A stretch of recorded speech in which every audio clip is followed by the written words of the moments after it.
주님을 바라보는 귀한 마음의 눈을 열어주셔서 하나님 감사합니다. 주님의 자녀들도 말씀에 순종하는 용기 있는 자로 절망을 이기고 하나님 나라의 소망을 품고 기쁘게 살아가도록 은혜 베풀어 주시옵시고, 사랑하는 부모 형제와 가족들 속히 영혼 구원을 허락하여 주시옵소서. 세계 나라와 선교사님들과 가족들 안전하게 복음을 전할 수 있도록 지켜주시고 풍성하고 은혜롭기를 주님께 기도드립니다. 이 시간 말씀을 전하신 목사님께 성령으로 기름 부어 주시옵소서.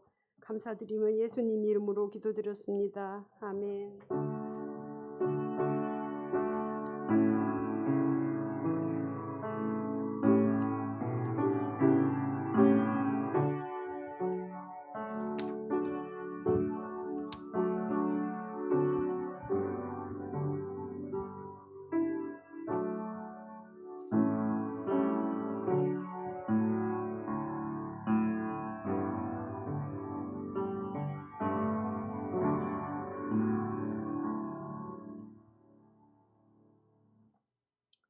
교회 소식 함께 보겠습니다.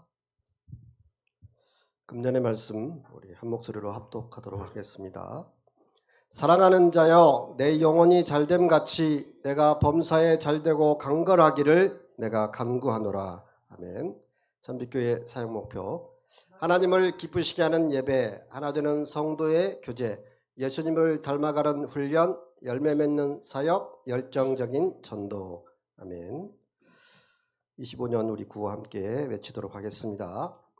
먼저 인사합시다. 성경 일독 꼭 합시다. 한 사람 전도하기 합시다. 아멘. 3월 5일부터 4월 19일까지 사순절 기간으로 지키고 있습니다. 사순절 시작 성경 일독하기 함께 참여하셔서 꼭 일독하시기 바랍니다. 4월은 춘계 대신방 기간입니다. 신방을 원하시는 분들은 뒤에 있는 신청서를 작성해서 제출해 주시기 바랍니다. 4월 생일 맞으신 분들 축하드리겠습니다. 이은주 집사님, 황현희, 김성진, 김태현 집사님 축하드립니다. 다음 주 대표기도 안내드리겠습니다. 오전 예배 김태경 집사님, 오후 예배 성경숙 권사님. 3020 프로젝트를 위해 함께 기도해 주시고 적극적으로 참여해 주시기 바랍니다. 이어서 부활절 광고 드리도록 하겠습니다.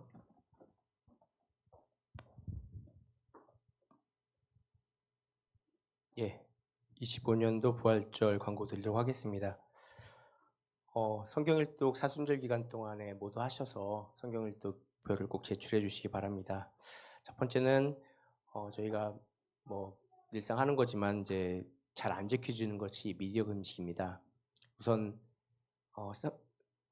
사순절 기간 내내는 어렵죠, 당연히. 그래서 최소한 저희가 부활절 있는 그 고난 주간에 하루라도 동참해 주셨으면 합니다. 그래서 밴드에 이제 공지를 올릴 건데, 밴드에다가 부활절 그 주일 고난 주간에 하루를 나는 언제 하겠다라고 써서 올려주세요. 그러면 좀 부담스러워서라도 지키실 것 같은데, 그래서 하루 정도는 그 미디어 금식에 좀 동참해 주셨으면 합니다. 두 번째는 부활절 나눔의 도방전도를 오후 예배에 하겠습니다. 그때 예전처럼 선물, 그러니까 계란과 함께 과자나 기타 사탕 등 주변에 드릴 수 있는 간단한 선물들이 그 안에 들어있고 전도 쪽지가 들어있을 텐데, 그거를 준비해 드릴 테니 그 오후 예배 후에 같이 노방전도를 참여해 주시기 바랍니다. 다음은 올해 지금 산불이 유독 큰 피해가 발생을 해서 이번에 작년에는 저희가 어려운 친구에게 헌금을 모아서 전달을 했었는데, 올해는 조금 다르게 하겠습니다. 우선은 이제 부활절 헌금도 있겠지만 좀 참여해 주셨으면 좋겠는 게, 그냥 다른 헌금을 하셔도 되는데 이제 낡은 것을 버리고 새 것을 입는다는 생각으로 집에 혹시 쓰시지 않는 것들 중에 여기서 뭐 원래 바자회를 할까 했는데 바자회는 좀 그렇고, 그래서 당근 같은 거 하시잖아요.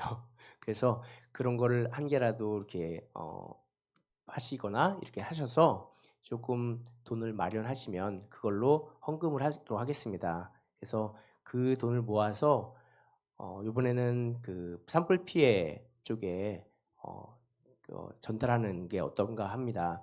원래는 소방관이나 이런 쪽에 타려고 했는데 거기는 공무원이라도 받을 수 있는 게 없더라고요. 그게 안 되더라고요. 그래서 산불 피해 이재민들한테 전달하는 그런 행사로 하겠습니다. 그래서 얼마가 모일지는 모르겠지만 헌금을 하셔도 되고 가지고 계신 것 중에 낡은 것을 이렇게 재활용할 수 있게끔 그렇게 당근마켓이나 이런 걸 통해서 하실 수 있는 분들은 하셔가지고 그 돈을 모아서 전달하는 그런 취지가 그런 것이 좀 어떨까 하는 생각합니다. 그래서 제가 간단하게는 그 공지를 하도록 하겠습니다. 그래서 다음 주, 다다음 주 그리고 저희 20일 날 부활절까지 그 헌금을 모아서 전달하도록 하겠습니다. 예, 많은 참여 부탁드리겠습니다. 예, 저도 산불 피해 지역에 부활절 헌금을 보내야겠다는 생각을 가졌는데 우리 또 마음이 통했네요. 많이 참여해 주시면 감사하겠습니다. 우리 4월달 생일 맞으신 분들 축하하겠습니다. 이현주 집사님, 그 김성진 집사님 두 사람 오셨죠? 앞으로 나오세요.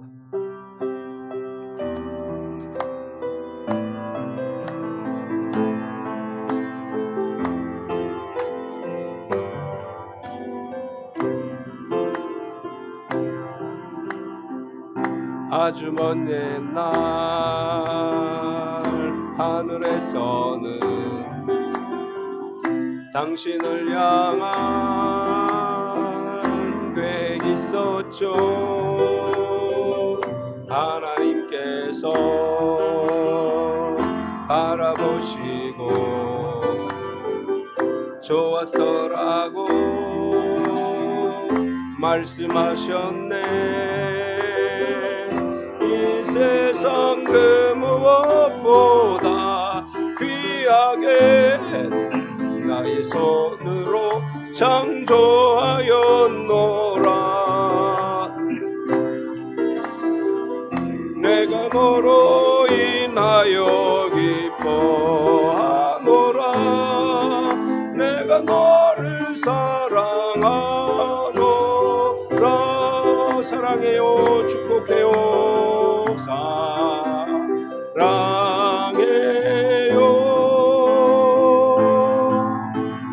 축복해요.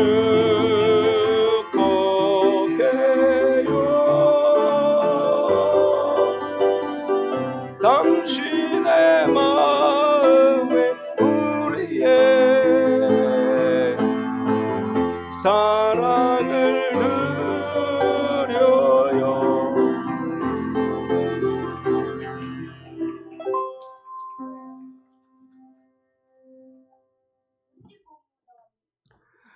우리 50장 찬양하시면서 준비하신 예물을 드리겠습니다.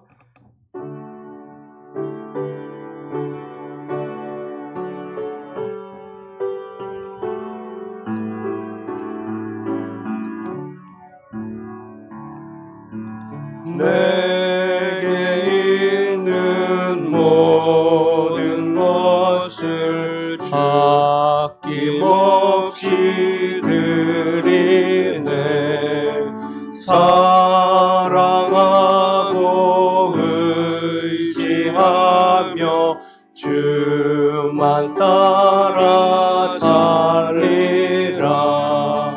주께 드리네. 주께 드리네. 사랑하는 구주 앞에 모두 드리네. 내게 있는 모든 것을 겸손하게 드리네. 세상 욕심 멀리하니 나를 받아 주소서. 주께 드리네. 주께 드리네. 사랑하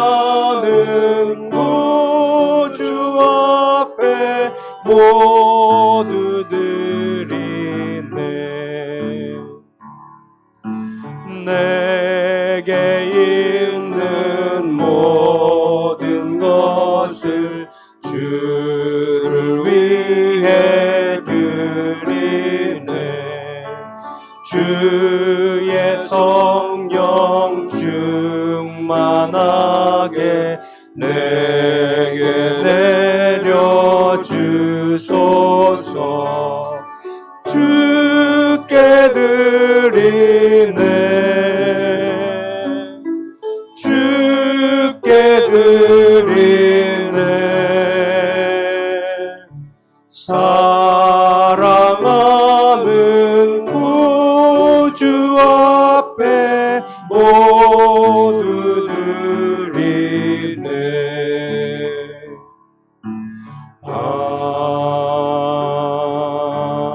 아멘. 할렐루야. 사랑과 은혜가 많으신 하나님 감사합니다. 하나님께서 우리에게 베풀어 주신 은혜가 감사해서 주님 앞에 귀한 예물을 올려드립니다. 세상에 나아가서 일할 수 있는 건강을 주시고 일터를 주시고 소득을 얻게 하심에 감사해서 정성을 다해 10의 1조를 올려드립니다. 이 귀한 예물을 받으사 하늘 창고에 쌓아주시고 성경에 약속하신 대로 하늘의 아름다운 보고를 여시사 그 창고와 손으로 하는 일 위에 넘치도록 복내려 주시옵소서. 선교 예물을 드립니다.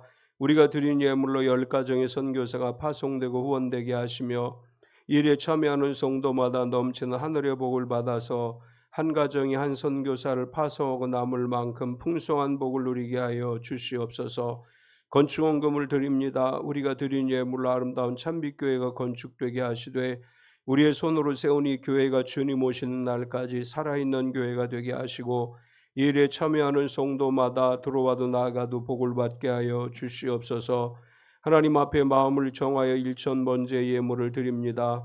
간절히 기도하고 소원하는 모든 일들이 이루어지게 하시고 하나님 앞에 간구하는 모든 일들이 꿈꾸는 대로 이루어지게 하여 주시옵소서. 신실하신 하나님께 감사드립니다. 저희 필요를 채우시는 주님께 항상 감사드립니다. 저희를 본과 같이 새롭게 회복시키시는 은혜에 감사드립니다. 여러 모양으로 주님 앞에 감사의 예물을 드립니다. 사랑하는 하나님, 예물을 기뻐 받아주시고 매일 감사의 삶을 살아가게 하여 주시옵소서. 주정금과 주일원금을 드립니다. 주님 기뻐 받아주시고 또 우리의 마음을 다해 예배를 위해 헌신하는 성도들의 헌신을 받아주시고 또 성도들을 위해 서로 중보하며 기도하는 중보기도 사역자들의 헌신을 받아주시고 또 성도들의 식사를 위해 수고하고 애쓴 모든 손길의 정성을 받으사 하늘 창고에 쌓아주시고 그 손길과 머리마다 복을 주셔서 영혼이 잘되고 범사가 잘되고 육신이 강건케 하여 주시옵소서. 예수님의 이름으로 축복하며 기도드리옵나이다. 아멘. 하나님의 말씀은 고린도후서 5장 11절에서 21절까지 말씀입니다. 고린도후서 5장 11절에서 21절까지. 제가 가지고 있는 성경은 신약성경 290페이지, 고린도후서 5장 11절에서 21절까지. 우리 찾으셨으면 같이 합독하겠습니다. 우리는 주의 두려우심을 알므로 사람들을 권면하거나 우리가 하나님 앞에 알리워졌으니 또 너희의 양심에도 알리워지기를 바라노라. 우리가 다시 너희에게 자천하는 것이 아니오 오직 우리로 말미암아 자랑할 기회를 너희에게 주어 마음으로 하지 않고 외모로 자랑하는 자들에게 대답하게 하려 하는 것이라. 우리가 만일 미쳤어도 하나님을 위한 것이요 정신이 온전하여도 너희를 위한 것이니 그리스도의 사랑이 우리를 강권하시는도다. 우리가 생각하건대 한 사람이 모든 사람을 대신하여 죽었은즉 모든 사람이 죽은 것이라. 그가 모든 사람을 대신하여 죽으심은 살아있는 자들로 하여금 다시는 그들 자신을 위하여 살지 않고 오직 그들을 대신하여 죽었다가 다시 살아나신 이를 위하여 살게 하려 함이라. 그러므로 우리가 이제부터는 어떤 사람도 육신을 따라 알지 아니하노라. 비록 우리가 그리스도도 육신을 따라 알았으나 이제부터는 그같이 알지 아니하노라. 그런즉 누구든지 그리스도 안에 있으면 새로운 피조물이라. 이전 것은 지나갔으니 보라 새 것이 되었도다. 모든 것이 하나님께로서 났으며 그가 그리스도로 말미암아 우리를 자기와 화목하게 하시고 또 우리에게 화목하게 하는 직분을 주셨으니 곧 하나님께서 그리스도 안에 계시사 세상을 자기와 화목하게 하시며 그들의 죄를 그들에게 돌리지 아니하시고 화목하게 하는 말씀을 우리에게 부탁하셨느니라. 그러므로 우리가 그리스도를 대신하여 사신이 되어 하나님이 우리를 통하여 너희를 권면하시는 것 같이 그리스도를 대신하여 간청하노니 너희는 하나님과 화목하라. 하나님이 죄를 알지도 못하신 이를 우리를 대신하여 죄로 삼으신 것은 우리로 하여금 그 안에서 하나님의 의가 되게 하려 하심이라. 아멘. 주보에는 주여 나를 평화의 도구로 써주셔서 했는데 부르기 어려울 것 같아서 508장 찬양하고 말씀 나누겠습니다.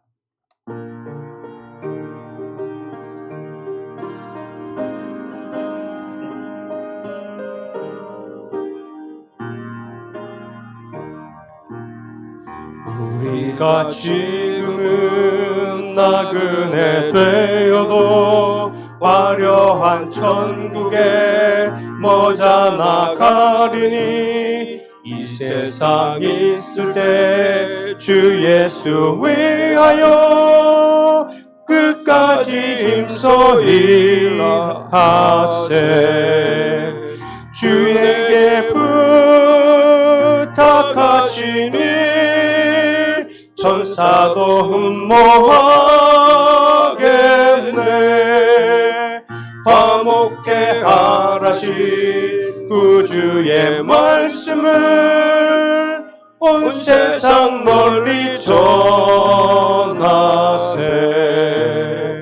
주 예수 말씀이 온 세상 만민들 흉악한 죄에서 떠나라 하시니 이 말씀 듣고서 새 생명 얻으라. 이 기쁜 소식 전하세. 주 내게 부탁하시니 천사도 흠모하겠네. 화목케 하라신 구주의 말씀을 온 세상 널리 전하세. 영생의 복락과 천국에 갈 길을 만백성 알도록 나가서 전하세. 주 예수 말씀이 이 복음 전하라. 우리에게 부탁하셨네. 주 내게 부탁하시니 천사도 흠모하겠네. 화목케 하라신 구주의 말씀을 온 세상 널리 전하세.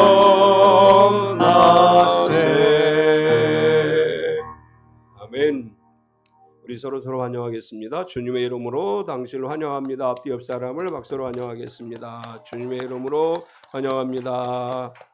우리 서로 축복하겠습니다. 몸은 건강하게, 마음은 평안하게, 삶은 행복하게.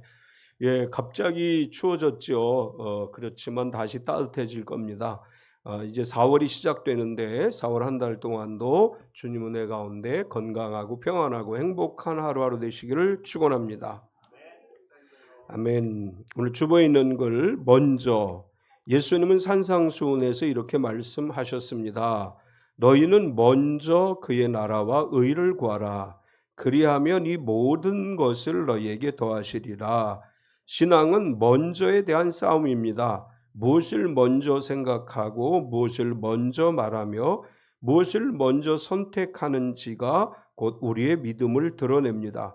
세상은 늘 우리에게 당장 필요한 것을 먼저 챙기라 유혹하지만 주님은 하나님의 나라를 먼저 구하라 명하십니다. 예배를 먼저 드리는 삶, 기도를 먼저 드리는 마음, 섬김을 먼저 선택하는 공동체, 그것이 하나님 나라의 질서입니다. 지난 한 주 우리는 무엇을 먼저 하고 있었습니까? 하나님을 먼저 선택하는 삶에 주님의 은혜가 넘치기를 소망합니다. 작아 보이지만 먼저의 자리를 하나님께 드리는 순간 우리의 하루는 달라집니다. 그리고 작은 먼저가 우리 인생을 하나님께로 이끌어 갑니다. 우리의 삶의 우선순위가 무엇인지 중요하다. 이제 그런 이야기죠. 먼저 해야 될 것, 우선순위를 무엇으로 삼을 것인가. 우리는 하나님 나라를 위해서 우리의 모든 삶의 우선순위를 정해야 됩니다. 우리가 살아가고 있는 지금 이 나라의 상황에 오늘 우리가 읽은 고린도후서 5장 11절 이하의 말씀이 가장 적합한 말씀이라고 생각을 합니다. 우리는 지난해 12월 3일에 선포된 비상계엄을 시작으로 해서 극과 극의 치열한 대립의 상황에 지금 이 나라가 처해 있습니다. 이런 극한 대립의 상황에 교회는 어떤 모습을 보여주고 있는가 하면 교회도 역시 목회자의 성향에 따라서 극한 대립의 선두에 서서 그 극한 대립을 이끌어가고 있습니다. 예수님께서 우리를 위해 고난받으시고 죽으심을 기억하며 지내는 사순절에 교회는 주님이 우리를 위해 희생하신 것과 주님의 죽으심의 진정한 목적이 무엇인지를 묵상하면서 대립이 아닌 화해를 이루어가는 삶이 되어야 됩니다. 오늘 바울 사도는 그리스도께서 우리를 위해 죽으심의 진정한 목적은 화목이라 이렇게 말씀을 하십니다. 예수님은 우리의 죄를 위해서 죽으셨습니다. 그런데 왜 우리의 죄의 문제가 중요한가를 바울은 잘 설명해 주고 있습니다. 우리의 죄의 문제를 해결하지 못하면 하나님과 화목할 수 없기 때문에 하나님께서 우리와 화목하기 위해서 예수님을 이 땅에 보내주셨고 예수님이 우리 십자가의 죽으심으로 우리의 죄의 문제를 해결해 주셨습니다. 예수님의 성육신 하시고 죽으신 모든 것은 하나님께서 우리를 자녀 삼아 주시기 위해서 하나님이 계획하신 일이고 하나님의 뜻에 의해서 이루어진 것입니다. 예수님이 오신 것은 그리고 죽으신 것은 우리를 위한 아버지의 뜻에 따라 이루어지는 것이고 하나님이 원하시는 것은 하나님과 우리가 화목하는 것입니다. 하나님 우리의 죄 문제로 인해서 하나님 앞에 나아갈 수 없는 것을 불쌍히 여기셔서 우리의 죄 문제를 해결해 주시고 우리와 화목하기 위해서 예수님을 보내주셔서 손을 내밀어 주신 것입니다. 하나님 바울 사도를 통해서 하나님과 우리가 화목하기를 원하신다 이렇게 말씀을 하시고 하나님께서 친히 우리에게 화목하게 하는 직분을 주셨다 이렇게 말씀을 합니다. 우리에게 화목하는 직분을 주셨다는 것은 두 가지 의미가 있습니다. 하나는 하나님과 화목하게 하는 역할을 해야 된다라는 말씀이에요. 화목하게 하는 직분이라고 하는 것은 하나님을 알지 못하는 사람들에게 하나님의 복음을 전해서 그들이 예수 그리스도를 만남으로 하나님과 화목한 관계가 되게 만드는 것, 이것이 화목하게 하는 직분의 첫 번째 의미입니다. 또 다른 의미는 그리스도를 믿는 성도들은 세상 속에서 사람과 사람 사이에 화목을 이루어 가야 한다, 이런 의미를 이야기하는 것입니다. 우리는 분쟁을 부추기거나 싸움을 만드는 사람들이 아닙니다. 다툼이 있는 곳에 화목을 이루게 하고 싸움이 있는 곳에 화해가 이루게 하는, 이것이 우리에게 맡겨진 화목하게 하는 직분입니다. 지금 이 나라의 상황에서 교회와 성도가 할 일이 있다면 어느 한쪽의 논리를 가지고 극한 대립으로 이끌어가는 것이 아니라 서로 다름을 인정하면서 대립이 아닌 화해와 협력을 이루도록 교회가 해야 될 일이라고 생각을 합니다. 지금 이 나라의 극한 대립의 중심에 서 있는 교회 지도자들과 성도들이 있다는 것이 마음 아파요. 그 제일 최전방에 교회와 또 목회자들과 성도들이 서서 양극단에서 지금 대립을 하고 있는데 예수님은 우리를 위해서 이 땅에 오셨고 하나님은 이렇게 말씀을 하셔요. 화목하게 하는 직분을 너에게 주었다. 우리에게 화목하게 하는 직분을 받아 주셨다고 했으면 교회는 마땅히 화목하게 하는 일을 해야 됩니다. 양쪽 선두에 서서 서로를 비난하는 것은 과연 그리스도께서 고난당하심을 기억하는 사순절의 교회와 성도가 해야 될 일인가를 생각해 봐야 됩니다. 사순절에 우리가 해야 될 일은 주님의 고난은 화목을 이루시기 위한 것이라는 것을 기억하면서 먼저 주님 앞에 이 나라를 위해서 기도해야 될 줄 믿습니다. 서로를 미워하고 원수 대하듯 하는 것이 아니라 주님의 사랑으로 대해야 됩니다. 오늘 하나님께서 바울 사도를 통해서 우리에게 주신 말씀을 중심으로 해서 화목하게 하는 직분을 주셨다. 이런 제목으로 은혜를 나누려고 합니다. 오늘 말씀 속에서 이 시대를 살아가는 대한민국의 그리스도인들에게 하나님이 주시는 말씀은 첫 번째로 그리스도의 사랑이 강권하시도다. 이렇게 말씀을 합니다.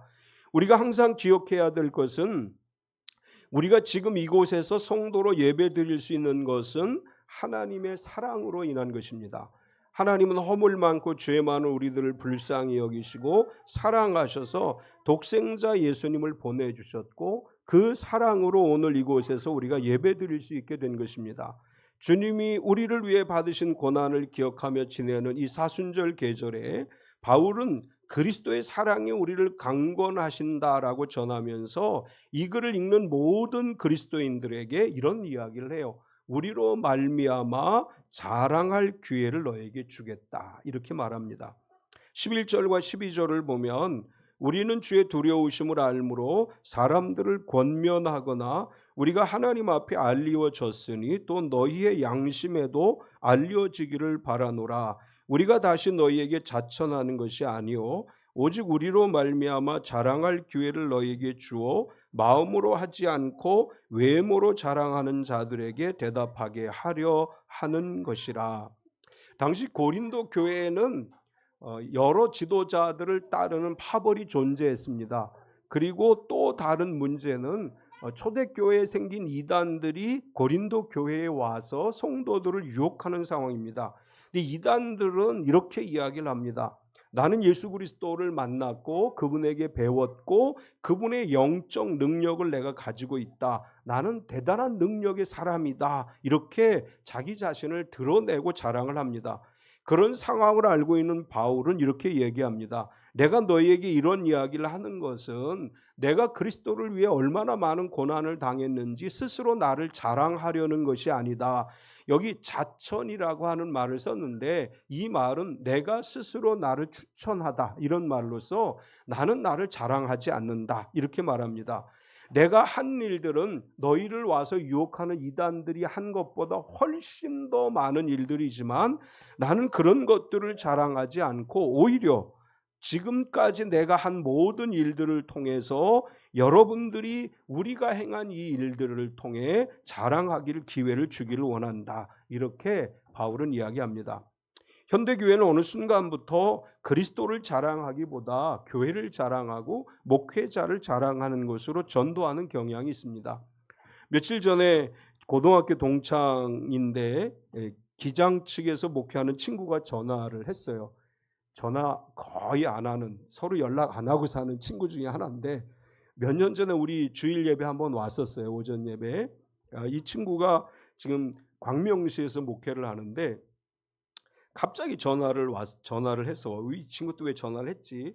자기 신상 변화가 생길 때는 전화를 해요. 어디로 이사를 간다든지 이럴 때는 전화를 하는 친구인데 저에게 이런 얘기를 해요. 자기 교회 주변에 10개 교회가 가까이 붙어 있는데 10개 교회 중에서 9개 교회는 자기 건물이고 자기 교회만 임대 교회라고 얘기를 하면서 열심히 전도를 했는데 전도 열심히 해놓으면 건물 있는 교회로 간다는 거예요. 자기는 아무리 전도를 해도 안 온다는 거예요.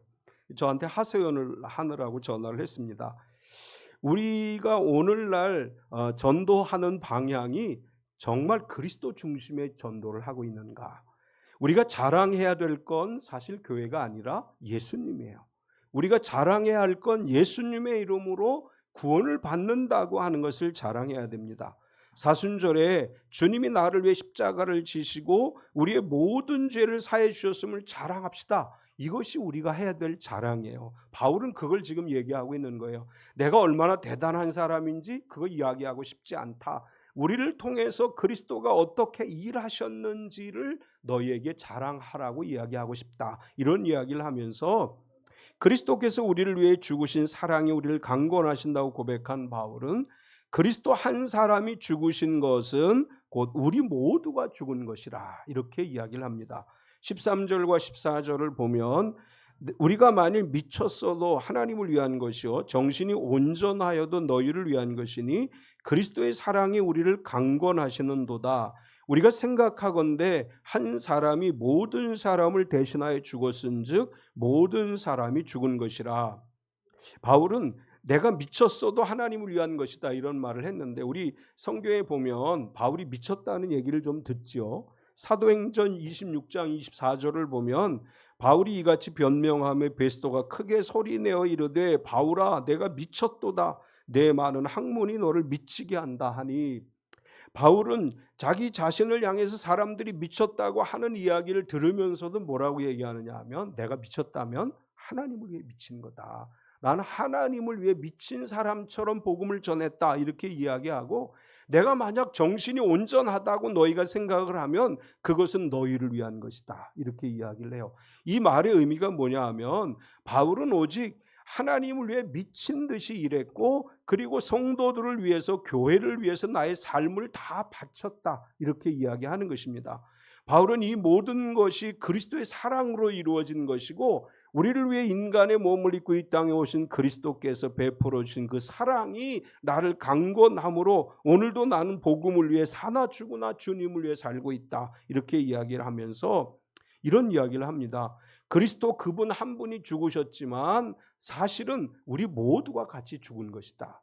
한 분이 죽으셨지만 우리의 죄와 허물과 우리의 모든 우리의 죄와 허물과 사망으로 죽을 수밖에 없는 우리들의 모든 과거를 그리스도의 십자가에 함께 죽은 것이다. 이렇게 이야기를 합니다. 우리가 예수님을 만나기 전에 살았던 나의 모든 옛사람은 주님의 십자가와 함께 죽은 것입니다. 예수님 한 분이 죽으셨지만 결과적으로 예수님을 믿는 모든 사람들의 옛사람이 죽은 것이다. 바울은 이렇게 선포하고 있습니다. 우리를 위해 죽으신 그분은 또한 우리를 위해 부활하셨습니다. 그렇기 때문에 바울은 이렇게 얘기합니다. 부활하신 예수님을 위해 살아야 한다. 이렇게 말해요. 15절을 보면 그가 모든 사람을 대신하여 죽으심은 살아있는 자들로 하여금 다시는 그들 자신을 위하여 살지 않고 오직 그들을 대신하여 죽었다가 다시 살아나신 이를 위하여 살게 하려 함이라.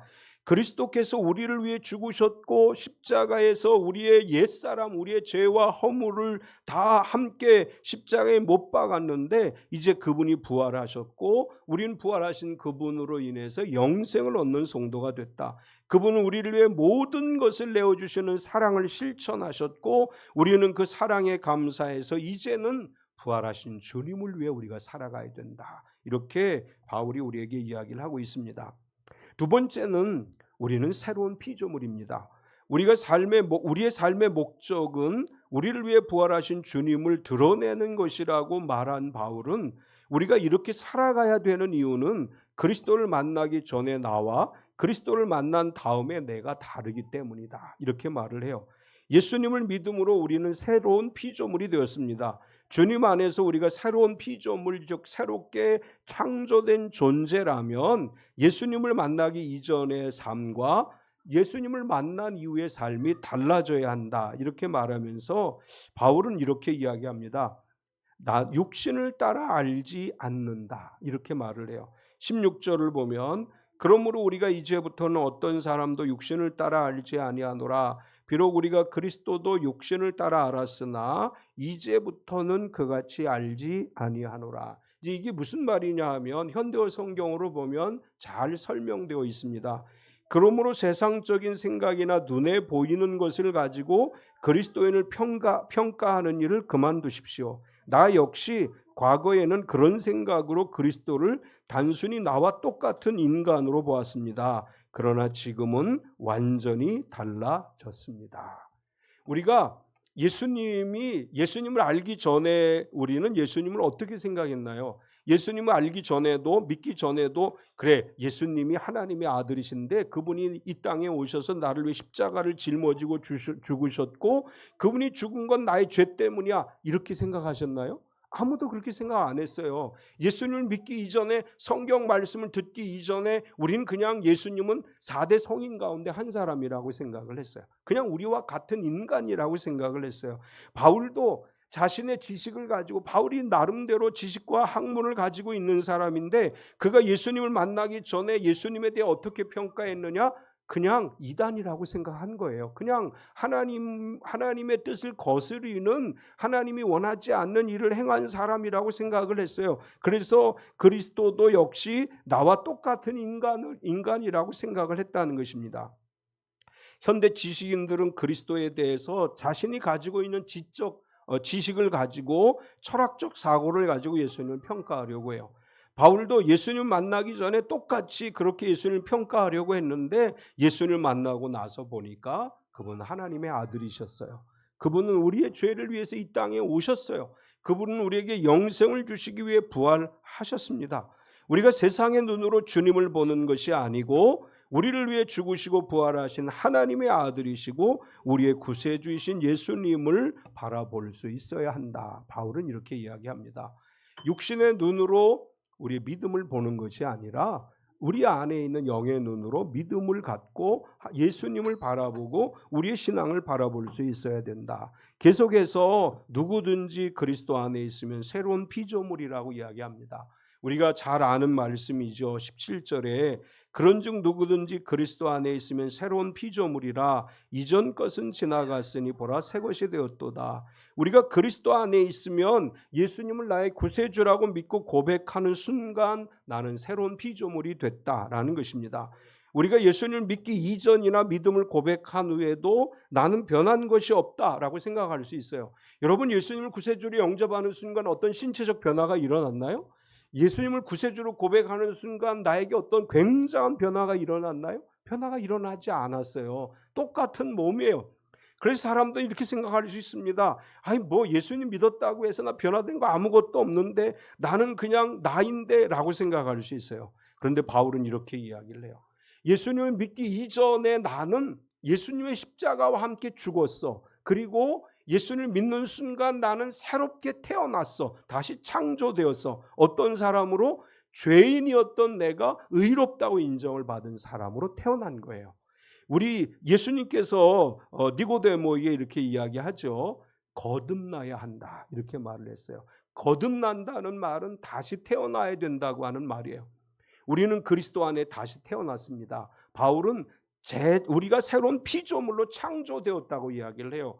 여러분, 우리는 옛날의 내가 아니라 그리스도 안에서 의롭다고 인정받은 나로 새로운 피조물로 다시 태어났다는 사실을 믿으시기 바랍니다. 나의 삶에 나의 몸은 변화가 없어요. 그러나 나의 영이 죄인이 아닌 의롭다고 인정을 받은 사람으로 다시 태어났다고 하는 것입니다. 우리가 그리스도 안에 있으면 누구나 새로운 피조물이라고 말하면서 그럼 새로운 피조물은 어떻게 살아야 되느냐?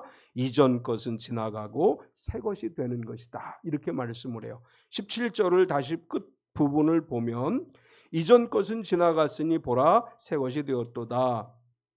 우리가 새로운 피조물이 되었다는 것은 예수님을 믿기 이전의 삶을 벗고 예수님을 믿는 성도로서 새로운 믿음의 옷을 입는 것이다. 이렇게 바울은 이야기합니다. 우리 자신이 그대로인데 몸은 하나도 변하지 않았는데 우리가 과연 어떻게 새 것이 되었느냐 이렇게 질문한다면 이렇게 대답할 수 있습니다. 이제 같은 사람이지만 어떤 옷을 입었느냐에 따라 신분의 변화가 일어난다는 거 우리 다 경험을 해봤죠. 똑같은 사람이에요. 그런데 입는 옷에 따라서 그 사람의 신분이 달라질 수 있습니다.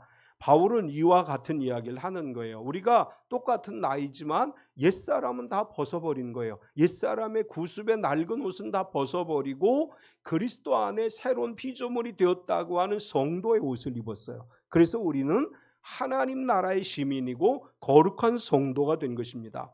죄와 허물로 죽을 수밖에 없던 나는 지나갔어요. 이제 그리스도 안에서 영생의 옷을 입은 새로운 내가 되었습니다. 우리 이 믿음으로 살아가야 돼요. 옛날과 나는 다르지 않다고 생각하지 말고 그리스도 안에서 내가 영생의 옷을 입었고 새로운 옷을 입은 하나님의 사람이 되었음을 믿고 그 믿음 안에 살아가는 삶이 되시기 바랍니다. 또 세 번째, 이렇게 우리가 새 사람이 됐어요. 그렇게 새 사람이 되었기 때문에 새로운 직분, 화목하게 하는 일을 주셨습니다. 바울 사도는 우리가 새로운 피조물이 되었다고 말하면서 이전 것은 지나갔으니 새 것이 되었다고 말하고 새로운 피조물이 된 우리에게 새로운 직분을 맡겨주셨다 이렇게 말합니다. 주님을 만나기 이전에 주어지지 않았던 것인데 주님을 만난 모든 그리스도인들은 어떤 직분을 받았느냐? 화목하게 하는 직분입니다. 18절을 보면 모든 것이 하나님께로서 났으며 그가 그리스도로 말미암아 우리를 자기와 화목하게 하시고 또 우리에게 화목하게 하는 직분을 주셨으니 모든 것이 하나님께로 났다. 이 말은 하나님께서 우리와 화목하게 하기 위해서 화목을 가로막고 있는 죄의 문제를 해결해 주시려고 독생자 예수님을 이 땅에 보내주셨고 독생자 예수님이 십자가의 죽으심으로 우리의 죄 문제를 해결함으로 인해서 우리가 새로운 피조물이 됐고 우리가 하나님과 화목하게 됐다. 이 모든 것은 하나님으로부터 난 것이다 이렇게 말해요. 성부 하나님께서 아담과 하와가 범죄했을 때 우리를 어떻게 그 죄의 문제에서 해결해 줄 것인가를 정하셨고 독생자 예수 그리스도를 보내주셨고 예수 그리스도로 말미암아 우리와 하나님과 화목하게 하셨다 이렇게 말합니다. 하나님은 우리를 너무나 사랑하시기 때문에 우리의 죄 문제로 인해 하나님과 화목할 수 없기 때문에 화목을 가로막고 있는 죄 문제를 해결하기 위해 그리스도를 보내주셨고 그리스도께서 우리를 위해 죽으심으로 우리와 화목할 수 있게 되었다. 로마서 5장 10절을 보면 곧 우리가 원수 되었을 때 그의 아들의 죽으심으로 말미암아 하나님과 화목하게 되었은즉 화목하게 된 자로서는 더욱 그의 살아나심으로 말미암아 구원을 받을 것이니라. 하나님과 우리 사이에 가로막혀 있던 죄의 담을 그리스도께서 죽으심으로 헐어버리셨고 이제 하나님과 우리가 화목하게 됐습니다. 하나님과 화목하게 됨으로 인해서 하나님께서는 우리에게 사명을 주셨는데 하나님은 우리에게 화목하게 하는 말씀을 부탁하셨어요. 19절을 보면 곧 하나님께서 그리스도 안에 계시사 세상을 자기와 화목하게 하시며 그들의 죄를 그들에게 돌리지 아니하시고 화목하게 하는 말씀을 우리에게 부탁하셨느니라. 하나님 우리의 죄를 우리에게 돌리지 않으신다고 분명하게 말씀하셨어요. 우리가 예수님을 믿기 이전에 어떤 죄 가운데 살았던지 예수 그리스도로 말미암아 예수 그리스도가 우리의 죄를 담당하시고 우리 죄를 위해 죽으심으로 말미암아 죄 문제가 해결됐습니다. 하나님 그 죄의 문제를 우리에게 돌리지 않는다는 거예요. 하나님 우리의 죄 문제를 우리에게 돌리지 않고 예수 그리스도의 십자가로 우리의 죄를 사해 주셨을 뿐만 아니라 화목하게 하는 직분을 주셨고 그리고 화목하게 하는 말씀을 우리에게 부탁하셨다. 화목하게 하는 말씀을 한 단어로 얘기하면 복음이에요. 복음은 화목하게 하는 하나님의 말씀입니다. 우리가 세상에 나아가서 화목하게 하는 말씀인 복음을 전해야 된다라고 하는 것이고 또 한편으로 세상에 나아가서 우리가 해야 될 말은 화목하게 하는 말이에요. 그리스도인은 분쟁을 조정하거나 다툼을 일으키는 말을 하는 것이 아니라 서로 화목하게 만들어가는 일을 하는 사람들입니다. 우리가 어느 곳에 가든지 평화를 만들어가고 화목하게 하는 일을 감당하는 화목의 직분을 받은 사람들이고 우리의 언어는 우리의 말은 사람을 싸우게 하는 말이 아니라 서로 화해하게 하고 서로 화목하게 하는 말을 해야 된다. 사실 주여 나를 평화의 도구로 써주셔서 이 찬양을 부르고 싶었던 것은 그 안에 그런 의미들이 다 담겨 있어요. 세상에 나아가서 화목하게 하는 말을 전하는 사람들이 되시기 바랍니다. 어찌하든지 우리가 해야 될 일은 화목하게 하는 일이에요. 가정에서도 화목이 이루어져야 되고 경영하는 사업체에서도 화목이 이루어져야 되고 속해 있는 직장과 사회 속에서도 그리스도인들이 그곳에 있다면 화목한 역사가 일어나야 됩니다. 바울은 마지막으로 마지막 당부를 이렇게 해요. 너희는 하나님과 화목하라. 20절과 21절을 보면 그러므로 우리가 그리스도를 대신하여 사신이 되어 하나님이 우리를 통하여 너희를 권면하신 것 같이 그리스도를 대신하여 간청하노니 너희는 하나님과 화목하라. 하나님이 죄를 알지도 못하신 우리를 대신하여 죄로 삼으신 것은 우리로 하여금 그 안에서 하나님의 의가 되게 하려 하심이라. 이제 이 말씀은 이런 얘기예요. 너희가 죄인이었기 때문에 하나님과 화목할 수 없었어. 그런데 예수님이 우리의 죄를 대신 짊어지셔서 하나님과 화목한 관계가 됐어. 그러니까 너희는 이 믿음에서 떠나지 말고 하나님과 화목의 관계를 유지하라. 이런 말씀입니다. 우리에게 여러 유혹들이 있죠. 세상을 살아가면서 수많은 유혹들이 우리 앞에 있습니다. 그러나 모든 유혹들을 물리치고 하나님과 늘 화목한 관계, 하나님의 보좌 앞에 담대히 나아갈 수 있는 믿음의 관계가 돼서 하나님을 의지하며 살아가는 성도가 되어야 될 줄 믿습니다. 바울은 그 당시 고린도 교회에게 이런 이야기를 하는 거예요. 교회 안에 적어도 4개 이상의 파벌이 존재했었고 이단들로 인해서 교회가 굉장히 혼란한 상황에 있었는데 바울은 파벌을 가진 고린도 교회에게 이렇게 얘기합니다. 야, 너희 서로 이 파벌을 이루지 말고 서로 화목해라. 너희끼리 화목하고 서로 합력해서 하나님 나라의 선을 이루라. 그리고 이단들의 가르침에 흔들리지 말고 오직 예수 그리스도의 십자가를 굳건하게 붙잡고 하나님과 화목의 관계를 잊지 말고 이 진리 안에 거하라. 이렇게 바울이 고린도 교회에게 권면한 것입니다. 오늘 이 시대를 살아간 모든 그리스도인들은 십자가를 의지해서 하나님과 화목하고 우리가 섬기는 교회 안에서 서로 화목하고 우리가 속한 사회에서 화목하게 하는 직분을 잘 감당하고 그래서 오늘 이 심한 갈등을 겪고 있는 이 나라도 교회가 성도들이 복음 안에서 화목하게 하는 역사를 이룸으로 인해서 이 갈등이 잘 치유되고 이 나라가 다시 일어서고 번영의 길로 나아가는 역사가 일어나기를 소망합니다. 참빛교회가 화목의 직분을 잘 감당하는 교회가 되고 우리 가정들마다 삶의 현장 속에서 그리스도 안에서 진정한 평안과 위로가 가득한 복된 삶의 현장이 되시기를 축원합니다. 참 좋으신 하나님 감사합니다. 그리스도께서 이 땅에 오셔서 우리를 위해 죽으심을 고난받고 죽으심을 기억하는 사순절입니다.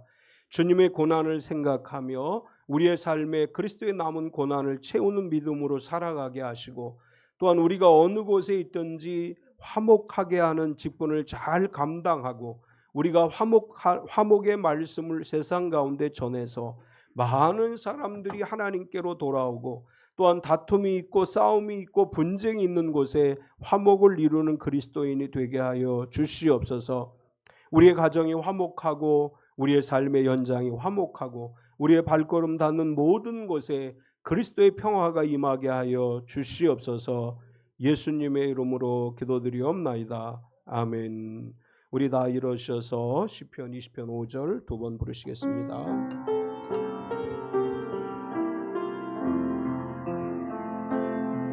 우리가 너의 승리로 개가를 부르며 우리 하나님의 이름으로 깃발을 세우며 여호와께서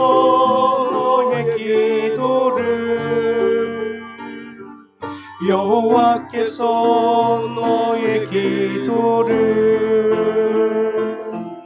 여호와께서 내가 하는 모든 간구를 이루어 주시기를 원하노라. 우리가 너의 승리로 개가를 부르며 우리 하나님의 이름으로 깃발을 세우며 여호와께서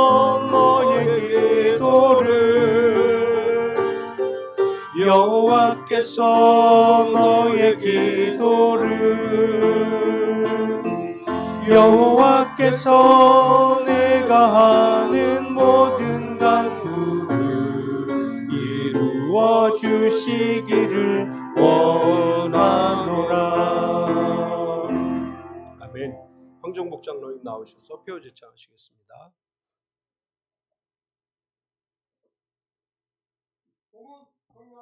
몸은 건강하게, 마음은 평안하게, 삶은 행복하게. 아멘. 사랑하는 참빛가족 여러분, 우리에게 화목하게 하는 직분과 화목하게 하는 말씀을 부탁하신 것을 기억하고 삶의 현장으로 나아가 화목하게 하는 직분을 잘 감당하시기 바랍니다. 아멘. 여호와는 내게 복을 주시고 너를 지키시기를 원하며 여호와는 그의 얼굴을 내게 비추사 은혜 베푸시기를 원하며 여호와는 그 얼굴을 내게로 향하여 두사 평강 주시기를 원하노라. 아멘. 지금은 우리 주 예수 그리스도의 은혜와 독생자 예수님을 우리에게 보내주신 하나님 아버지의 지극하신 사랑하심과 성령님의 내주 충만하시며 교통하신 은혜가 거룩하고 복된 날 주님 앞에 나와 기쁨으로 예배하고 말씀으로 은혜 받고 세상을 향해 나아가는 우리 모든 성도들 머리 위에와 그의 가정과 경영하는 사업체와 속해 있는 직장과 교회와 이 나라와 이 민족 위에와 북한에 있는 우리 사랑하는 형제 자매들과 세계 곳곳에 흩어져 선교 사역을 감당하는 선교사들의 사역 위에와 지구촌 곳곳에서 핍박받는 모든 그리스도인들 위에와 전쟁 가운데 평화를 위해 눈물로 기도하는 성도들 위해 영원토록 함께 있을지어다. 아멘.